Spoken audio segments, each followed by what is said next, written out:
Hello and welcome to the CX Files podcast. I'm your host, Mark Hillary. This week we're going to focus on open banking. What is it and when will it make banking easier? The European Parliament created their Payment Services Directive in 2015, and the UK government ruled in 2016 that third parties must have simple access to bank information through APIs. There's now hundreds of organisations using open banking in the UK alone. Huw Davies is the co-founder and chief commercial officer at Ozone API. Now, Ozone helps banks to plug into the open banking standards. He's also on the board of advisors of the Emerging Payments Association, and he was previously the ecosystem development director at Open Banking itself. Now, this is the implementation body created by the UK government. So Huw not only helps banks today in his current role, he was previously part of the team that defined how open banking works. So let's go straight to the discussion on open banking with Huw Davies. Okay, great, Huw. Thanks for doing the podcast. It's great to speak to you. And clearly looking at your background on LinkedIn, you've got a real history working in open banking. So I think, just to begin with, could you introduce the concept of, things like PSD2, open banking? When I talk to people about these subjects, sometimes I get blank looks. So if you're talking to someone who doesn't really understand it or has never heard of it, how would you describe the subject? Yeah, sure. Well, first of all, thanks for the invite, Mark. And it's an interesting one because open banking is often steeped in techno-babble and regulatory speak. And actually, the concept's really simple. It's about customers having much more control over their information and their money. So historically, your bank account sat behind a very, very thick set of walls and a closed vault, quite rightly. The only way you could access your bank account was going into your branch, or more recently, going through all of the security to get to your mobile banking app or your online banking. And in this new world of open banking, it effectively gives customers a little more control over how they can access and use their data and their money. So a very simple example. At Ozone, we're an international company. We've got a number of different bank accounts. It allows us to actually see all of our accounts easily in one place. So use our accounting platform, give permission to connect and see all of our accounts in one place. So we can see the cash flow position, all of the payments coming in and out. And it just makes life an awful lot easier. From a more technical perspective, it is based upon banks implementing sort of very secure and typically standards-based interfaces, so technical interfaces that developers and third parties can plug into. And typically these developers and third parties have to be authorized and regulated. So it isn't just anyone that can connect. They're regulated players, and only with the customer's very, very clear consent can they then access this information and do something for the customer on their behalf, whether it is helping them see all their accounts in one place or one of the many other use cases. And it is being driven by regulation in quite a few places around the world, but also it's happening where regulation isn't in place because it just makes sense to give customers much more control. It's good for banks, it's good for customers, it's good for all of the platforms and developers that can help customers more effectively by integrating and embedding services. Okay, and if I was trying to explain it, say, to my mother who doesn't use any kind of social media at all, and she's a bit afraid of technology, but what does it actually allow the consumer to do that they can't really do right now? Yeah, so the easiest way of bringing it to life is probably real use cases. I mentioned one just now in terms of from a company's perspective, seeing everything in one place is much easier than poring over all of these different bank statements and manually inputting it into your accounting platform, which you would have had to have done in the old days. Similarly, for customer end consumers, actually seeing all your accounts and savings in one place to help make sure you can manage your money to the end of the month or save the excess balance you have in your account. All of these things can be very helpful. One of the really practical examples, though, that can bring it to life for people is we're all very familiar with when you apply for a loan or a mortgage, you're asked to turn up with various copies of monthly statements and all of this information. Now, that's all sitting there in a digital format that's very easily accessible if the right infrastructure is in place. So if you're going through the process of applying for a loan or a mortgage, then it's much easier to click a button and give your consent in a really secure way for that, just that information that's required to help that loan process to be shared on a one-off basis, so that you don't have to send in all of these bits of paper. And one of the things that it also does in that scenario, because typically loans were always based on kind of credit reference data, credit bureau scores, which are based on your existing loans. All of a sudden, you can start taking into account your monthly incomings, outgoings, your cash flow. So one, it makes things much, much easier for the customer. It's clicking one button instead of turning up with all of these different statements. But it allows the lenders to make a much better decision because they've got far richer set of information to use. So, I mean, they're just some of the use cases, but there are an awful lot of them. But it's really about kind of embedding a step within a user experience for something the customer's already doing, looking at managing their money or applying for a loan or making a payment, and just making it easier through having a digital interaction rather than sort of bouncing around between different players. So it might be a little bit scary to certain parts of society. So it may not be that everybody's grannies are the first to use it, but there are probably an awful lot of customers who are using it without even knowing they're using it. It's just the pipes that make things work these days.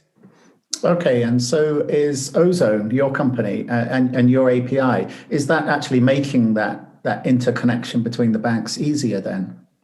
Yeah, so I guess our background, a little bit of history. So myself and the other co-founders of Ozone, we all sort of played a part in leading the delivery of open banking in the UK. UK was one of the first markets to do this in a really big way as a result of a piece of regulation. And myself and Chris and Freddie were part of the leadership team at the UK's open banking implementation entity. I led the development of the ecosystem, and Chris and Freddie led the creation of the technical standards that are used to make this work. And we saw that banks were finding it really hard. It is a complex technical change. There's a lot that banks need to deal with to implement these interfaces in line with these complex standards, to handle all of the complexity around managing this customer consent between the different players, dealing with all of these unknown third parties. Historically, banks go through a really long process before they'll have a relationship with any third party. And here they need to work with all these new fintechs and developers and do all of that with a great developer experience. And we saw banks were finding this hard, very expensive. They weren't necessarily doing a great job. So as the guys that kind of wrote the standards, we said, well, actually, we can deliver a technology platform that just makes this a lot easier. So what we do is we help banks implement these open banking APIs that perform really well and are compliant and conformant to all of the many different standards that are emerging around the world. Because there's quite a complex, fragmented set of standards. So yeah, we help banks put in place the foundations for this to really work, because it's all based on the quality of these interfaces that the banks deliver. And yeah, that's what we do. We help quite a few banks around the world now implement their open banking platform so that this can become more and more of a strategic channel for them.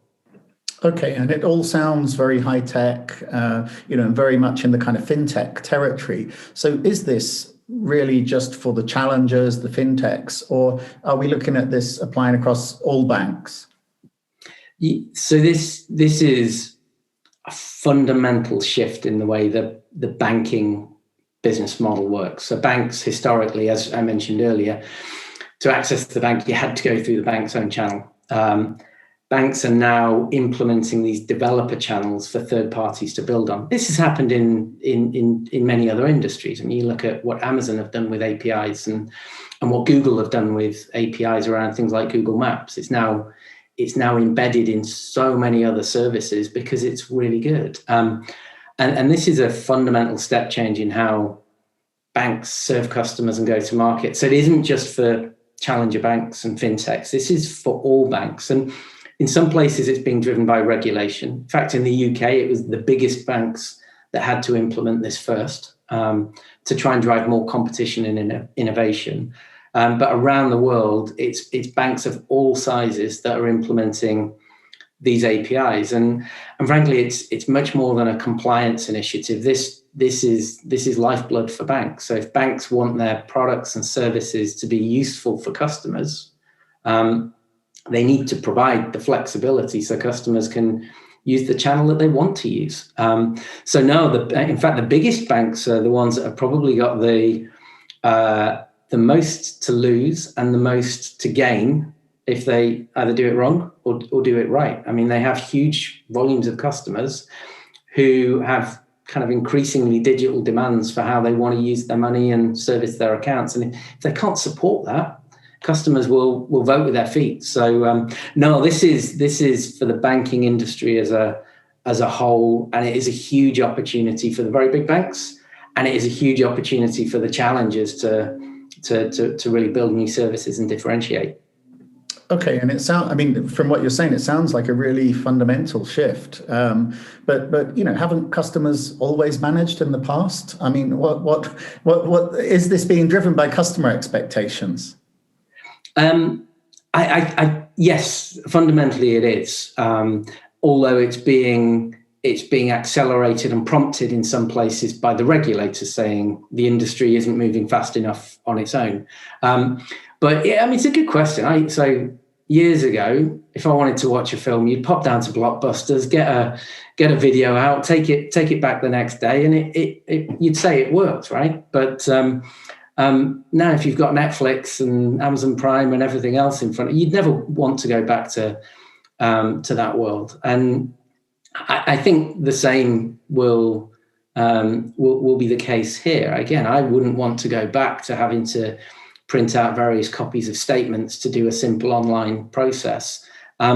Equally, if we think, I mean, so much of our world now is digital and is based in platforms and marketplaces, whether it's an Amazon or within a sort of a big tech marketplace. And services need to be embedded in the places that customers are interacting. So if the only way you can interact with your bank is going to your bank app, which is something people do a lot and they tend to work pretty well, but it's going to limit the potential. Again, if Google Maps was only available via a Google Maps app, not something that was embedded in Strava and Just Eat and Uber and everything else that usually uses location services, it wouldn't be anywhere near as successful. And this is the opportunity for banks to make the products and services available in a way that they can be embedded more effectively in the places that customers are interacting and using them, whether that's making a payment, whether that's sharing their information to get access to a loan or to onboard to a merchant loyalty program or whatever it is. This is about just making the whole thing work more seamlessly. So yeah, a lot of things have worked well. I mean, it did used to work pretty well to key in all of your kind of business transactions into an accounting platform. But again, no one would want to waste their time doing that anymore. So yeah, things work well, but things can and will work better through really good digital interactions. Yeah, I think the Google Maps analogy is a good one, because people see Google Maps all around in many other apps, and they probably never think that, it's an API that makes that possible. Exactly. You mentioned that you worked with the UK government, defining this standard and building out the ecosystem. So is this something that just works in the UK, or is it European, or, is this taking place around the world? No, this is absolutely a global phenomenon now. To be honest, it looks a little bit different and is being driven in slightly different ways around the world. But yeah, open banking initiatives are happening on every continent right now. So right across Europe, all banks are having to do this as a result of regulation, PSD2. And there are a number of other markets around the world where regulation is driving this in a big bang way. So Brazil, there's a huge amount going on at the moment with with an agenda actually that goes far, far broader. So it's much more of an open finance agenda. So all financial products having to implement these interfaces. So not just your bank accounts, but the ability to share information and see in one place your pensions, your investments, your savings, all of these different things. Similarly, in Mexico, it's coming in Canada. It's rolling out in a number of different markets across the Middle East now. Asia Pacific, there've been a number of different open banking initiatives, often more market led, and the regulators sort of watching carefully and following up with some sort of light oversight. US, it's been in place for many years, but looks slightly different. So no, this is absolutely a global phenomenon. I think the opportunity, though, is over time to do it in an increasingly standardized way globally.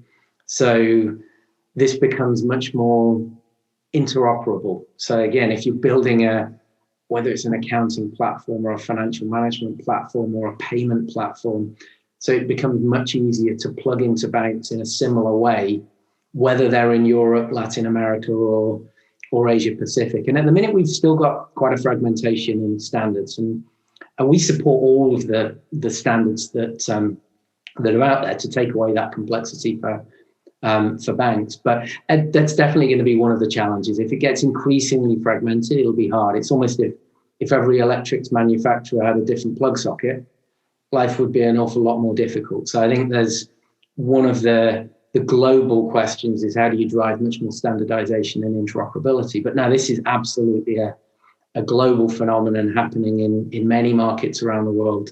And it's inevitable. Again, if banks don't have good platforms for developers and third parties to build on, banks won't be able to innovate quickly enough for their customers, and their customers won't be able to use the services and the platforms that are part of their everyday life. So yeah, it's definitely global. It is absolutely inevitable, but it looks a little bit different by market and geography.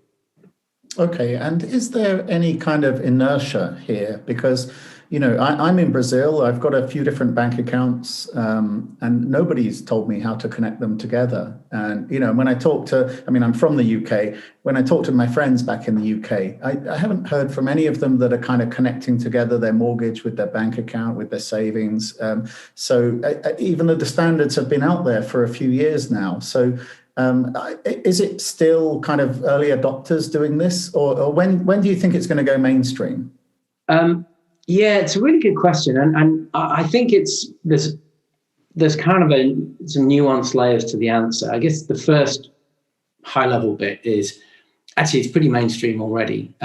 It's just customers might not necessarily know the plumbing that sits underneath it all, but right now the numbers have been growing exponentially for quite a long period. So in the UK, just looking at the 9 biggest banks, there are about 800 million API calls a month happening.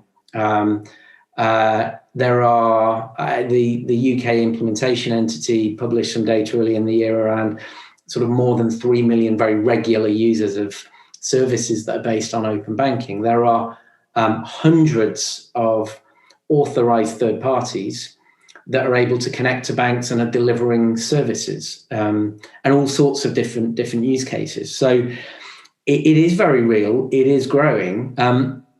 And I think we'll see similar trends everywhere in the world where this is happening. So it is a really interesting question, though, because I remember back in the UK implementation entity, there was always lots of discussion around things like what's the right approach to customer education and building trust. And I think one of the conclusions was customer experience is really key.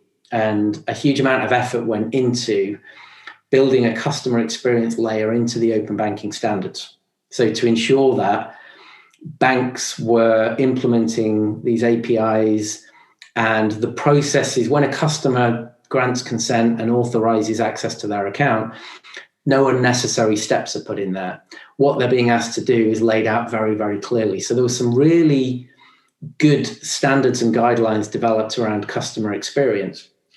What wasn't done was a big, for example, national education exercise. That's easy with something like chip and pin or contactless to say it will always look like this. You will tap, you will put in a 4-digit pin.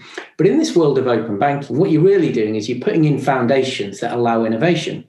That innovation might look very different if you're giving access to make a loan application a lot easier. The way you'd communicate that is very different than if you're paying your annual tax bill to HMRC, which interestingly, HMRC are now open banking is one of the ways that you can pay your taxes. That's a huge shift. That's almost like when TfL started taking contactless payments for the underground. That's a game changer. But it looks and needs to feel different, and the communication around it is different. Ultimately, open banking it's an infrastructure, it's a technology enabler. What needs to happen is really good customer experience at the top end, and make sure that the participants are thinking really clearly and carefully around how they inform the customers around what it is they're doing. And it does look a little different. So yeah, I think inertia around something new is inevitable. Some good things have been done to put the right foundations in place, and it is scaling. The numbers are significant and becoming increasingly so. But it's hard to put really concrete rules around a platform that's designed for innovation, because you could potentially risk stopping a load of really good stuff if you say it always has to look like this. So I think it's right that the customer experience guidelines are very well defined, but this isn't intended to be something that's completely restrictive, so it can only be used for one or two limited use cases, because that would kind of defeat the object. Yeah, that's really interesting. It's really that you're kind of building the plumbing, and then people have got to build stuff on top of it. Correct. I mean, just to wrap up then, I mean, we've seen a huge kind of wave of digital transformation in banking more generally, and the growth of the fintechs and challengers. I mean, is anything exciting happening in this kind of post-pandemic environment in open banking? What can we sort of expect in the next year or so? Yeah, I think there's a huge amount to come.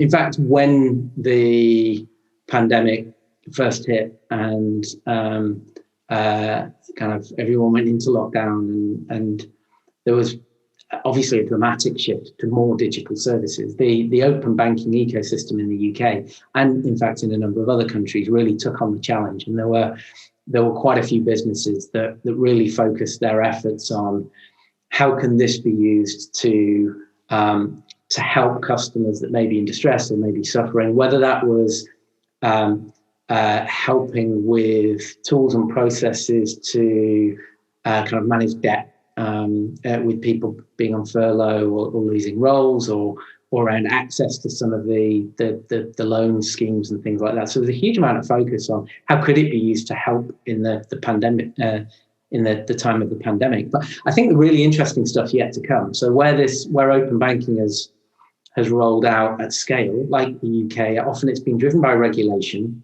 and almost that sets a minimum bar or a start line.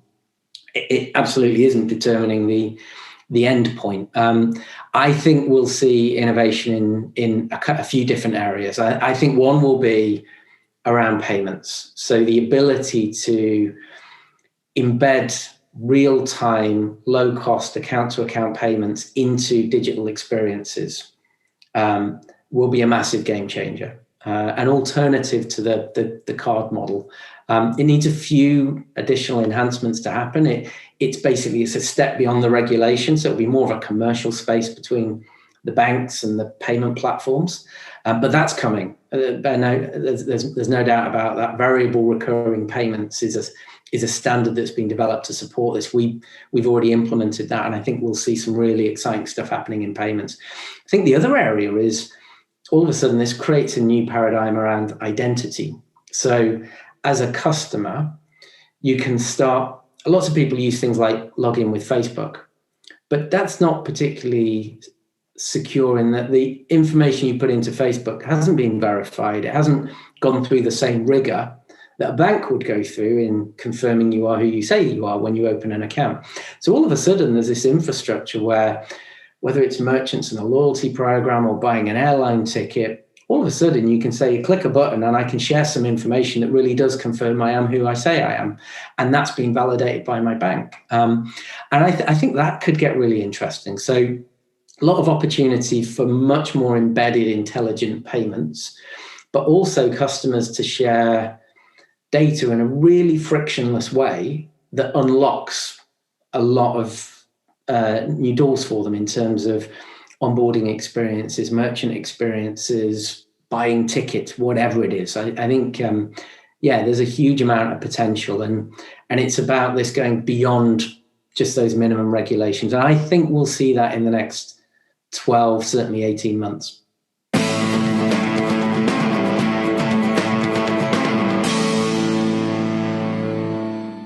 Thanks for downloading the CX Files podcast. If you have a moment, please give us a star rating or review on your favourite podcast provider, because this really helps other people to find the podcast.